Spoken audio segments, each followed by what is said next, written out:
Son bir haftadır dizinin fragmanları izleyiciler arasında büyük bir heyecan yaratmıştı ve nihayet beklenen bölüm yayınlandı. Şahsen bu bölümü izlerken tek bir sahneyi bile kaçırmamak gerektiğini düşünüyorum. Çünkü bu bölüm gerek tempolu anlatımıyla gerekse çok sayıda olayın yaşanmasıyla alışılmış Osman Gazi bölümlerinden farklıydı. Önceki sezonlarda sıkça eleştirilen uzun diyaloglar ve gereksiz uzatılan sahnelerin aksine bu kez bir bölümde birden fazla olay zinciri yaşandı. Halime Hatun'un sırrının ortaya çıkışı, Gonca'nın Sofya ve Lucas'ın Karabey'in yardımıyla kaçtığını öğrenmesi, Sofya'nın maskesinin düşmesi ve Karabey'in Osman Bey'e karşı yeni planlar yapması gibi heyecan verici gelişmeler bu bölümü izlenmeye değer kıldı. Bu bölümde İlbay'ın Osman Bey ile yüzleşmesi oldukça dikkat çekiciydi. Ancak izleyicilerin kafasında hala bazı sorular var. Saruca ve İlbay'a aynı hançer saplandıysa, neden Saruca daha kötü etkilenirken İlbay bu kadar kolay atlattı? Bu sorunun cevabı karakterlerin yapısında saklı. İlbay profesyonel bir savaşçı ve dayanıklı bir casus olarak karşımıza çıkarken, Saruca daha zayıf ve acemi bir portre çiziyor.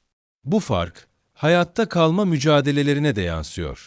Bir diğer önemli nokta ise, Karasibe ile Osman Bey arasındaki giderek artan düşmanlık. Ancak burada bir soruyu sormadan geçmek zor. Osman Bey'in politikalarına katılmamak hainlik midir? Yakup Bey örneğini düşünelim. Moğollara ve Bizans'a karşı savaşmış, kendi bağımsız yönetimini kurmuş biri. Karasibey de benzer bir yol izliyor. Ancak bu karakterler Osman Bey'e biat etmediği an hain ilan ediliyor. Bu durum, dizinin hikaye kurgusunda zayıf bir nokta olarak karşımıza çıkıyor. İzleyici, bu çelişkiyi sorgulamadan edemiyor. Gelecek bölümde Sofya'nın Halime'yi nasıl kaçırdığına dair detayları göreceğiz. Bu durum, Osman Bey'i duygusal olarak oldukça zorlayacak gibi görünüyor. Ancak bu hikaye, tarihsel gerçekliklerle uyuşmuyor. Türk izleyicilerin bu noktadaki eleştirileri oldukça sert. Osman Bey'in bir tek kızı Fatma Hatun'u biliyoruz. Sahte bir karakter görmek istemiyoruz. Bursa kuşatması, büyük zaferler ve tarihi Alpler nerede? Dizi yazarlarının bu eleştirileri dikkate alıp, hikaye kurgusunu daha sağlam bir zemine oturtmaları gerekiyor.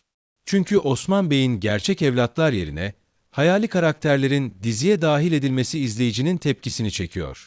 Eğer yapımcılar tarihi gerçeklere daha fazla bağlı kalır ve hayali unsurları azaltırsa, dizinin reytingleri çok daha yüksek olabilir.